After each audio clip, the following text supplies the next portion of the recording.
আসসালামু আলাইকুম। সুপ্রিয় দর্শক মণ্ডলী, কেমন আছেন সবাই? আপনারা অনেকেই চাচ্ছেন মিনি গার্মেন্টস ব্যবসা দেওয়ার জন্য, সঠিক পরিকল্পনা করার জন্য। বিশেষ করে প্রবাসে অনেক ভাই আছেন যারা চাচ্ছেন আমাদের দেশের জন্য একটা কিছু করতে বা দেশে একটা মিনি গার্মেন্টস দেওয়ার জন্য। এই সুবাদে অনেকেই কিন্তু অনেকভাবে প্ল্যান প্রোগ্রাম করতেছে। আপনি যদি মিনি গার্মেন্টস দিতে চান, সবার প্রথমে আপনাকে 3টা বিষয় লক্ষ্য রাখতে হবে। প্রথমত হচ্ছে আপনি যে বাহিরে পোশাকগুলো রপ্তানি করবেন, সেটা টি-শার্ট, শার্ট, প্যান্ট, গেঞ্জি, জ্যাকেট, ব্লেজার, সেই বিষয়টাকে আপনাকে নির্ধারণ করতে হবে।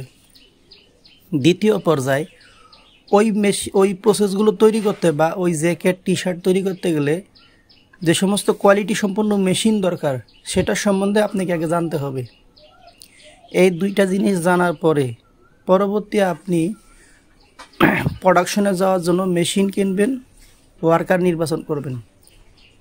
এই সব কিছুর পিছনে যদি আপনি নিজেকে যদি দক্ষ করে তুলেন, আপনি কিন্তু কখনোই কিন্তু এখান থেকে ভালো কিছু আশা করতে পারবেন না। উদাহরণস্বরূপ, আমাদের বাংলাদেশের যদি আপনি ছবির বিএফএক্সের কাজগুলো যদি দেখবেন আমাদের বাংলাদেশের ছবির বিএফএক্সের কাজগুলো কার্টুন মনে হয়। কেন মনে হচ্ছে? কারণ তার চাইতেও অনেক বেটার কোয়ালিটির বিএফএক্সের কাজ আপনি আপনার মোবাইলে হোক বা আপনি টিভির স্ক্রিনে দেখতে পারতেছেন। কারণ বাহিরের কান্ট্রির, বিশেষ করে আমাদের পার্শ্ববর্তী দেশ যে ইন্ডিয়ার তামিল ছবির যে বিএফএক্সের কাজগুলো তারা যেভাবে করতেছে, অ্যাকশন ছবির দৃশ্যগুলো করতেছে, আমাদের বাংলাদেশের ছবিতে কিন্তু সেরকম পারতেছে না। এর মেন ফোকাসটা কোথায় জানেন? এর মেন ফোকাসটা হচ্ছে গিয়ে এদের কলা কৌশলীর অভাব। আর একটু যদি বুঝাই বলতে চাই, যেমন বাংলাদেশে কিছু ফ্যাক্টরি আছে, যেমন আপনার সিআইপিএল, লেলি ফ্যাশন, সিকেডিএল, মানে B2B গ্রুপ। এই সমস্ত ফ্যাক্টরিতে আপনি যদি যান, দেখবেন এদের কাজের থিওরি আলাদা। অন্যান্য ফ্যাক্টরি যেখানে 1000 প্রোডাকশন করতে ব্যর্থ হচ্ছে, এখানে তারা 1500 প্রোডাকশন করে, মানে ওভার রিডাবল প্রোডাকশন বের করতেছে। আপনি ধামরাই সুনুটেক্সে যান, দেখবেন অন্যান্য ফ্যাক্টরি যদি প্রোডাকশন যদি মনে করেন, আমি ফ্যাক্টরির নাম বললাম না, ওই ফ্যাক্টরিতে যখন আমি দেখছি তারা যদি মনে করেন 100 পিস বের করার ক্যাপাসিটি থাকে, সোনোটেক্সের 150 পিস বের করার ক্যাপাসিটি আছে। এখন সেটা কীভাবে আসছে? অবশ্যই সেখানে টেকনোলজি অ্যাপ্লাই হয়েছে, কাজের পরিবেশ উন্নত মান করা হয়েছে, যাতে একটা ওয়ার্কার সঠিকভাবে কাজটা করতে পারে।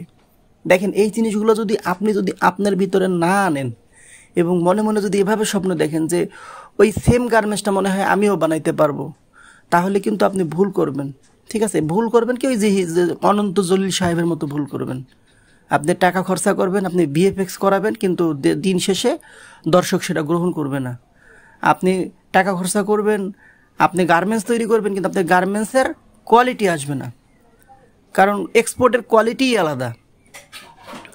এই জন্য বিভিন্ন প্রসেস ডেভেলপের জন্য আমাদের কিন্তু এই দেখেন, আমাদের প্রায় 1 ব্যাগ প্রসেস ডেভেলপের যে বুক আছে, যেগুলা দেখা যাচ্ছে না, এগুলো কিন্তু এই 2024 সালের যত প্রসেস ডেভেলপের যত বুক আছে, সব ধরনের বুকগুলো আমরা আনছি।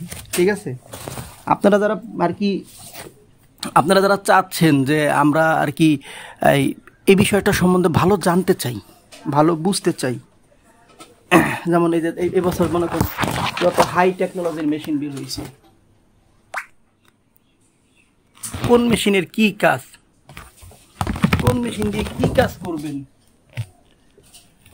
আমরা যেমন মোবাইলের রিভিউ পাই যে 25,000 টাকার রেঞ্জে 5টা ফোন আছে, এই 5টা ফোনের মধ্যে কোন ফোনটা কি ফিচার আমাদের দিচ্ছে।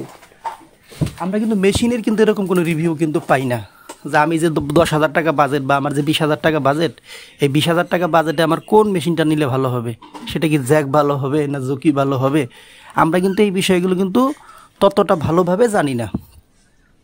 এই প্রত্যেকটা বিষয় আপনাকে আগে স্টেপ বাই স্টেপ জানতে হবে। জানার পরে যদি আপনি মিনি গার্মেন্টস ব্যবসা শুরু করেন, আপনি সফলতা অর্জন করবেন। কালকে রাতে এক আপু আমাকে ফোন দিয়েছিল, ওনার হাজব্যান্ড আমেরিকাতে থাকে। এখন উনি বলতেছে যে ভাইয়া আমি একটা গার্মেন্টস দিতে যাচ্ছি, কারণ আমার তো হাজব্যান্ডের ওই দেশে অনেক লিঙ্ক আপ আছে, আমি বাংলাদেশ থেকে পোশাক তৈরি করে আমি ওই দেশে বিক্রি করতে পারবো। সে কিন্তু খুব সুন্দর একটা উদ্যোগ নিচ্ছে, কারণ সে যদি বাংলাদেশে একটা ফ্যাক্টরি দেয় অবশ্যই সেখানে 10 জনের কর্মসংস্থান তৈরি হবে, যদি ভালো চলে 20 জন হবে, তাই না?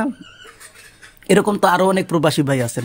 আজকে যদি সে করে, সে যদি ভালো কিছু করতে পারে, ওই দেশের আরও তো 10 জন বাংলাদেশি প্রবাসী আছে যারা আমেরিকাতে আছে, তারাও 10টা ফ্যাক্টরি করুক, আমাদের দেশ থেকে পোশাক যাক, আমাদের দেশের জনগণের চাকরি বাকরি হোক, দেশের উন্নয়ন হবে না? হবে। কিন্তু এই যে ব্যবসায়ীগুলো যে ব্যবসা করার নিয়ত নিছে, আগেরও তাদের সাপোর্ট দিতে হবে, তাদের পাশে দাঁড়াইতে হবে। বাংলাদেশে কিন্তু এরকম কোনো মাধ্যম যদি থাকতো সবচেয়ে ভালো হতো, যে যারা আর কি ব্যবসা করতে চাচ্ছে তাদেরকে আমরা প্রশিক্ষণ দিচ্ছি। সবাই কিন্তু মাঝ পথে ছাইড়া দেয়, যেমন একটা ছেলেকে এসএসসি পাস করানো পর্যন্ত স্কুলের দায়িত্ব, পাস করার পরে কিভাবে তুমি সরকারি চাকরি নিবা, কত টাকা তুমি কারে দিবা, কিভাবে তুমি কি করবা, সেটা তোমার ব্যক্তিগত বিষয়। স্কুলের কাজ শুধু পড়ায়া দেওয়া, প্রাইভেটের কাজ কি? আমার কাছে পড়লে পাস করবা, না করলে পাস করবা না। প্রাইভেটের কাজ হলো এইটা। প্রত্যেকটা সেক্টরের কাজ কিন্তু ভাগ করা, ঠিক আছে? তো সেই ক্ষেত্রে আমি বলবো যে এই পর্যন্ত কেউ ভিডিওটি দেখে থাকেন ভাই, আপনি যদি মিনি গার্মেন্টস ব্যবসা দেওয়ার প্ল্যানিং করে থাকেন, আপনি অবশ্যই অবশ্যই অবশ্যই আগে নিজে একটু জানেন, আগে নিজে একটু বুঝেন, তারপরে ব্যবসায় আসেন।